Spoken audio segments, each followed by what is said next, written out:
Gaudete semper in Domino es la epístola para esta fiesta de San Juan Bosco, del que hemos dicho en el introito que el Señor le concedió un corazón tan anchuroso como las playas de los mares.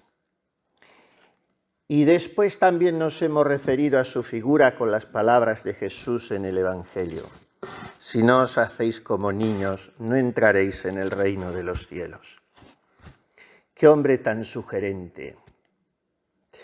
Cuántas y qué gigantescas realizaciones. Qué vida de 73 años tan llena. Qué repercusiones tan universales. Sobre todo en el campo educativo, pero también en el misionero, en el de la música sacra, en el del culto divino.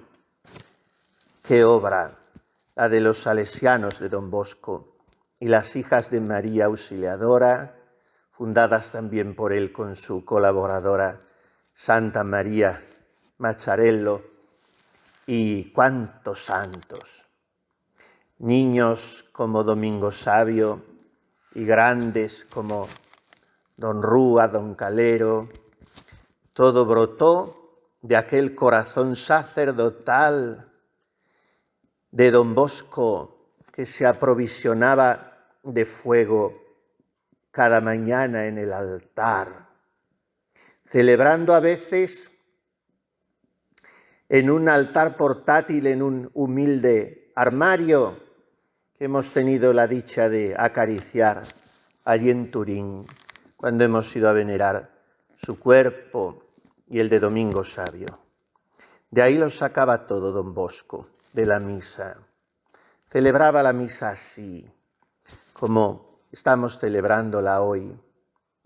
Me decía no hace mucho un obispo: comprendo que se sienta atractivo por la misa tradicional cuando se piensa que es la que ha santificado a una inmensísima mayoría de santos y santas canonizados. Efectivamente, cuando se piensa que Don Bosco, como más modernamente el Padre Pío, como antiguamente tantos otros, han celebrado la misa en ambiente de silencio, de sacrificio, de misterio, de protagonismo de la cruz. Entonces se comprenden esas santidades. Y también se puede barruntar un poco del déficit de santidad que padecemos hoy, cuando somos tributarios de una liturgia llena de palabras humanas, como decía Benedicto XVI.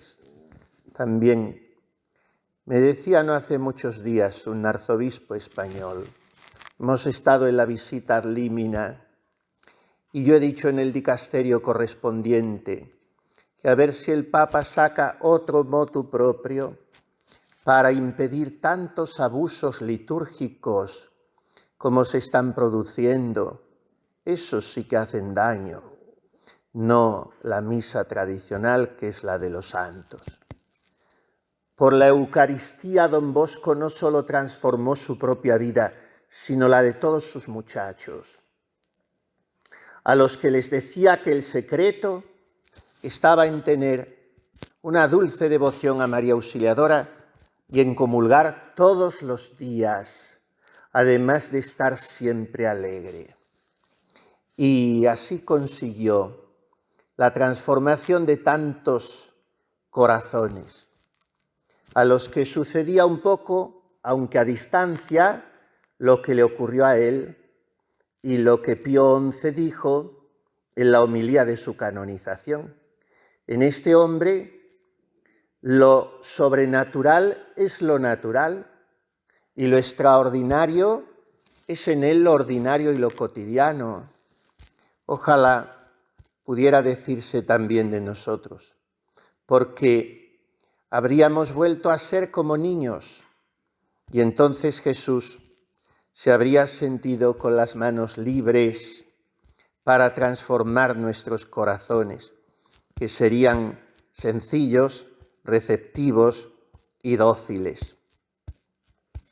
Don Bosco usó este método, el de ser como niños.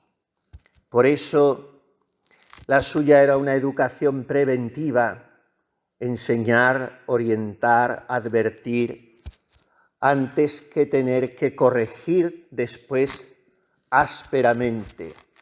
Y por eso decía, al palo yo prefiero la Sagrada Comunión. Oh vosotros, escuchémosle como nos exhorta hoy, lo mismo que entonces, hace ya siglo y medio, a sus contemporáneos, en tantas alocuciones, sus famosas buenas noches, en sus oratorios, en tantos escritos. Pues bien, hasta nosotros llega el eco de esas palabras. Oh vosotros, que trabajáis y estáis cargados de sudores y fatigas, si queréis hallar una fuente inagotable de consuelos, si queréis ser felices, haceos santos. Para ser santos no necesitáis más que una cosa, quererlo. Los santos se santificaron cada cual en su propio estado. ¿De qué manera? Haciendo bien lo que tenían que hacer. A veces somos tan alambicados que cuando las lecciones son tan hacederas, tan suaves y sencillas, nos parecen demasiado prosaicas. Y la santidad no consiste en otras complicaciones. No hay virtud más eminente que el hacer sencillamente lo que tenemos que hacer. Lo primero que te aconsejo para llegar a ser santo, decía don Bosco en cierta ocasión al jovencito adolescente, casi niño, Domingo Savio, es que ganes almas para Dios, porque no hay nada tan santo en el mundo como cooperar al bien de las almas. Por ellas derramó Jesucristo hasta la última gota de su sangre. Pidamos hoy a don Bosco que enseñe a tantos jóvenes que andan por el mundo desnortados, sin esperanza ni ilusión, que el horizonte es Jesucristo. Miren, el motivo principal de la mortalidad juvenil hoy es el suicidio. Esto es escalofriante. Y he visto la transformación de muchos jóvenes a través precisamente de la Eucaristía y de la Virgen. Y me han dicho, mire usted, padre, tengo 22, 24, 19 años.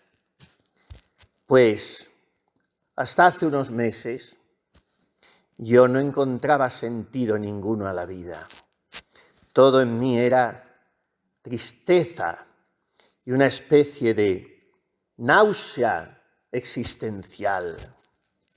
Si pensaba en trabajar, mire usted el panorama. Si deseaba encontrar una chica buena para que fuese la madre de mis hijos, vea usted cómo está el mercado femenino. Si quería refugiarme un poco en mi familia, esta no tiene de eso más que el nombre, y ya a veces ni siquiera. Y todo se me hacía cuesta arriba. Los estudios, los amigos no eran tales, más que compañeros de bares y de crápulas. Y es que no nos han enseñado a querernos a nosotros mismos porque no nos han mostrado el amor de Dios. Con palabras distintas, aunque muy parecidas, esta es la confidencia que me han hecho no uno ni dos, sino muchos más jóvenes.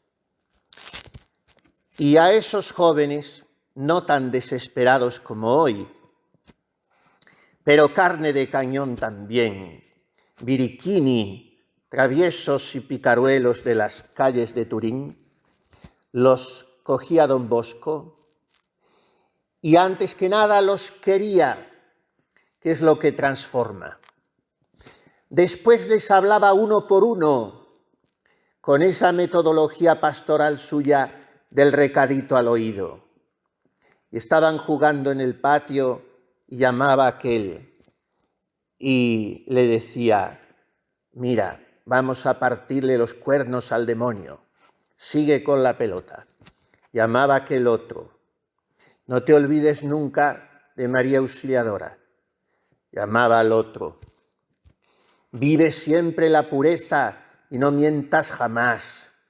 Y así, bastaba el famoso recadito al oído de don Bosco.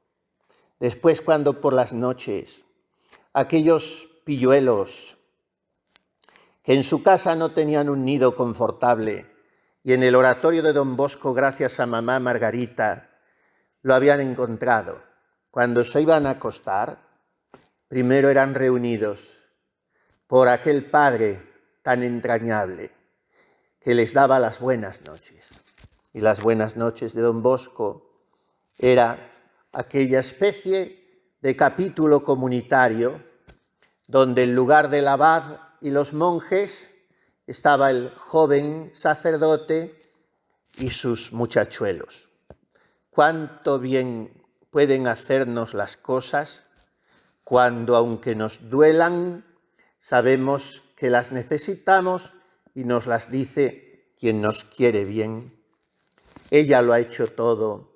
Decía cuando estaba ya muy viejito, casi sin poder andar, con las piernas llenas de varices, no era tan mayor, 73 años, pero estaba completamente desgastado. Poco antes de morir había venido a España y en Barcelona la venerable Dorotea de Chopitea le había regalado el Tibidabo y allí después se levantaría el templo expiatorio al Sagrado Corazón de Jesús. Ahora, últimamente los salesianos han decidido que ya no puede seguir allí la adoración perpetua del Santísimo Sacramento, que llevaba tantas décadas. Me lo decía casi llorando, un padre de 6 hijos, muy joven todavía, muy amigo mío. ¿Dónde vamos? No nos reciben fácilmente en otras iglesias y era toda una institución que subiéramos, unos en autobús, otros por sus medios, y desde que nuestros hijos ya empezaban a tener 6 o 8 años, aprendían lo que es el sacrificio de pasar una noche entera al mes adorando a Jesús sacramentado. Ahora, aquellos salesianos han decidido que no sigamos. Vamos a pedirle a Él por los jóvenes y por los que, no siéndolo ya tanto, necesitamos encontrarnos cada día con Jesús en la Eucaristía y sentirnos cuidados y mimados por esa María Auxiliadora que lo hace todo a pesar de nuestra pobreza o precisamente por ella. Que don Bosco nos enseñe lo que él decía a sus chicos. Aquí hacemos consistir la santidad en estar siempre alegres. Que nosotros lo estemos porque nuestra alegría sea la alegría de Jesús. Así sea.